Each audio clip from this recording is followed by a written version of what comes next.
Évangile de Jésus-Christ selon saint Matthieu, chapitre 23. Alors, Jésus s'adressa aux foules et à ses disciples en disant : Sur la chaire de Moïse se sont assis les scribes et les pharisiens. Faites donc et observez tout ce qu'ils pourront vous dire, mais ne vous réglez pas sur leurs actes, car ils disent et ne font pas. Ils lient de pesants fardeaux et les imposent aux épaules des gens, mais eux-mêmes se refusent à les remuer du doigt.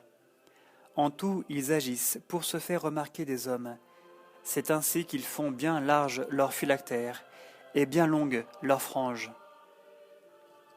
Ils aiment à occuper le premier divan dans les festins et les premiers sièges dans les synagogues, à recevoir les salutations sur les places publiques et à s'entendre appeler rabbi par les gens. Pour vous, ne vous faites pas appeler rabbi, car vous n'avez qu'un maître, et tous, vous êtes des frères.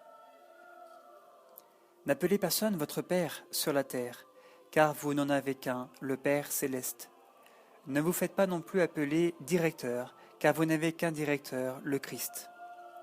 Le plus grand parmi vous sera votre serviteur. Quiconque s'élèvera sera abaissé, et quiconque s'abaissera sera élevé. Malheur à vous, scribes et pharisiens hypocrites, qui fermez aux hommes le royaume des cieux.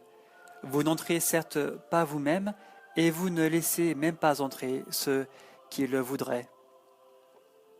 Malheur à vous, scribes et pharisiens hypocrites, qui parcourez mers et continents pour gagner un prosélyte, et quand vous l'avez gagné, vous le rendez digne de la géhenne 2 fois plus que vous. Malheur à vous, guides aveugles, qui dites, si l'on jure par le sanctuaire, cela ne compte pas, mais si l'on jure par l'or du temple, par l'or du sanctuaire, on est tenu. Insensés et aveugles, quel est donc le plus digne, l'or ou le sanctuaire qui a rendu cet or sacré ? Vous dites encore, si l'on jure par l'autel, cela ne compte pas, mais si l'on jure par l'offrande qui est au-dessus, on est tenu.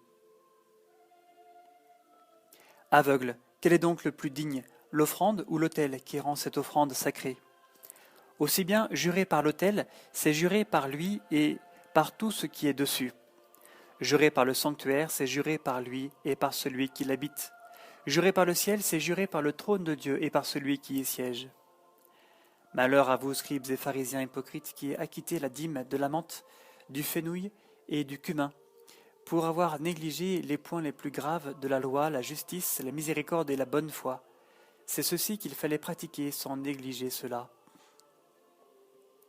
Guides aveugles, qui arrêtez au filtre le moustique et qui engloutissez le chameau.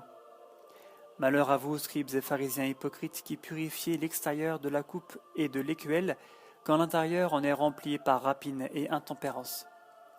Pharisiens aveugles, purifie d'abord l'intérieur de la coupe et de l'écuelle, afin que l'extérieur aussi devienne pur. Malheur à vous, scribes et pharisiens hypocrites, qui ressemblez à des sépulcres blanchis.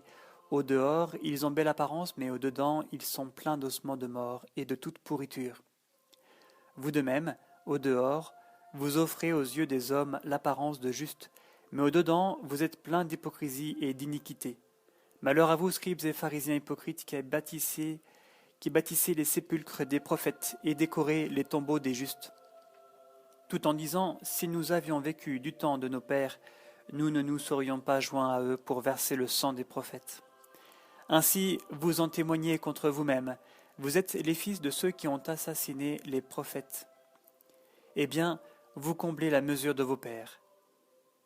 Serpents, engeance de vipères, comment pourrez-vous échapper à la condamnation de la géhenne ? C'est pourquoi voici que j'envoie vers vous des prophètes, des sages et des scribes. Vous en tuerez et mettrez en croix, vous en flagellerez dans vos synagogues et pourchasserez de ville en ville.